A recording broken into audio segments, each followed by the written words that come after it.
Bonjour Solène, comment vas-tu? Ça va bien et toi? Ouais, très bien. Alors, je me présente, Martha, je suis la fondatrice de Man Training Center France et aujourd'hui, j'accueille Solène qui est instructrice depuis le 21 avril 2025, qui était monitrice depuis le 20 avril 2024 et cette année, donc, elle est passée instructrice. Je te laisse te présenter, surtout où est-ce que tu te situes? Ouais, donc moi je suis en Meurthe-et-Moselle dans le 54. Je suis du côté de Toul. Donc les sessions de mind training se font entre Nancy et Toul. Ok. Voilà. Très bien.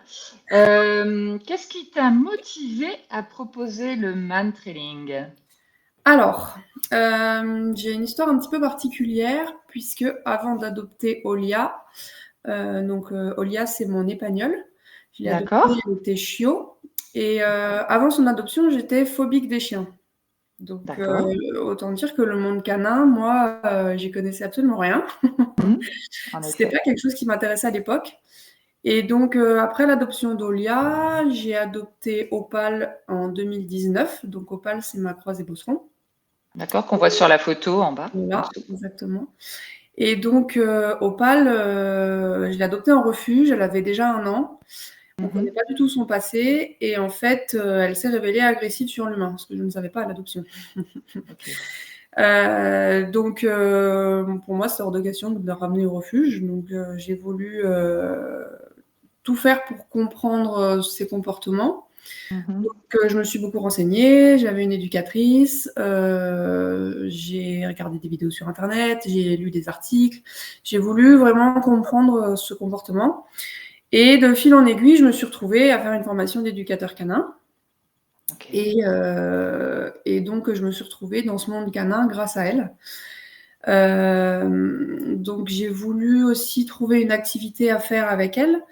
Je faisais de l'obé jump au début et puis j'ai déménagé, donc j'avais plus personne qui proposait cette activité ici. Et je suis tombée sur un article de toi, enfin une publication de toi sur les réseaux concernant Mhm, le man training. Et donc j'avais une amie, Michaela, qui fait aussi partie de l'équipe aujourd'hui, ouais. qui venait faire du man training chez toi. Donc, on s'est Mhm, organisé une journée chez toi pour que je découvre ça avec Opal. Et ça a matché tout de suite. On a eu, ouais.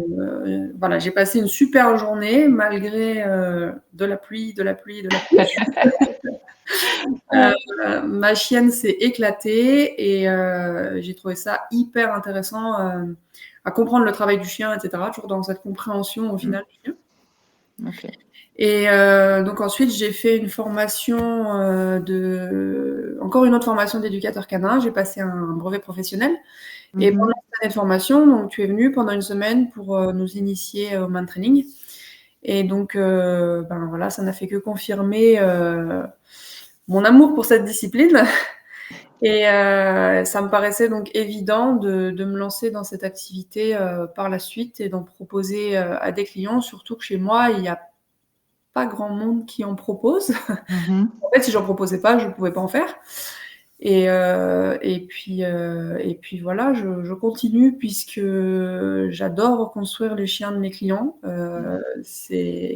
J'adore m'adapter à chaque chien, trouver des solutions pour chaque chien. Il y en a qui sont assez compliqués à construire. La motivation est là, mais la compréhension mm. du fonctionnement est un peu compliquée. Un petit clin d'œil à Ulka et à Kiraz, avec qui j'ai mis plusieurs séances à leur faire bien comprendre comment faire.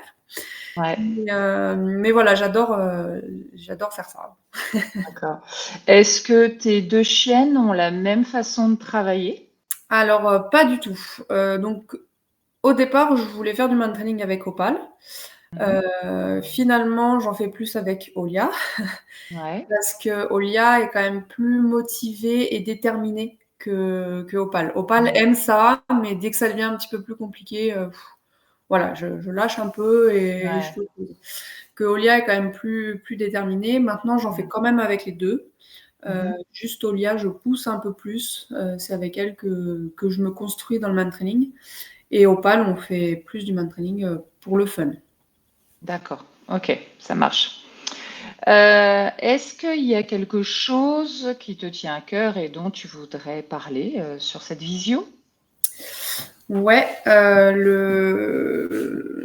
je trouve important de parler du vrai man training, entre guillemets. Qu'est-ce qu'on appelle vrai man training? C'est une activité où le chien travaille. Je vois trop souvent des publications de moniteurs ou instructeurs d'autres écoles qui font faire des pistes de 3 km à des chiens plutôt novices qui font du man training depuis 5 ou 6 séances. On ne fera pas croire que le chien est capable de travailler sur 3 ou 4 km ou alors sur des pistes avec 72 heures de pause alors qu'il ne s'entraîne pas si régulièrement que ça.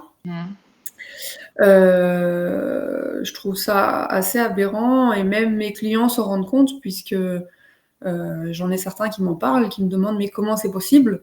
Comment c'est possible? Parce que mon chien, il fait 400 mètres de piste et après, il est KO. Je dis, bah, Ouais. on n'a pas tout à fait la même vision des choses, je pense. Ouais. Mm. Après, je ne sais pas du tout comment ils travaillent, donc je ne suis pas non plus dans le jugement. Ouais. Je n'ai pas vu faire, je ne sais pas comment ils font. Mais je ne peux pas croire que le chien suive la piste et travaille avec son flair sur 3 km. Ouais, ouais. Voilà, on sait que bah, même on voit des vidéos dans des centres commerciaux où c'est Oui, waouh quoi. Voilà, on a l'impression que le chien tellement il de deuil. cartonne.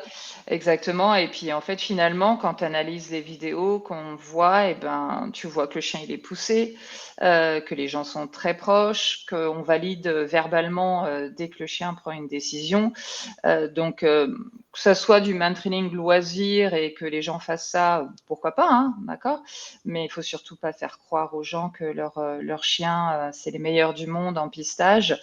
Chaque chien est un différent, voilà. Il y a des chiens qui vont très bien travailler, il y a des chiens qui vont travailler moyennement, et voilà, on est là pour prendre tous les chiens.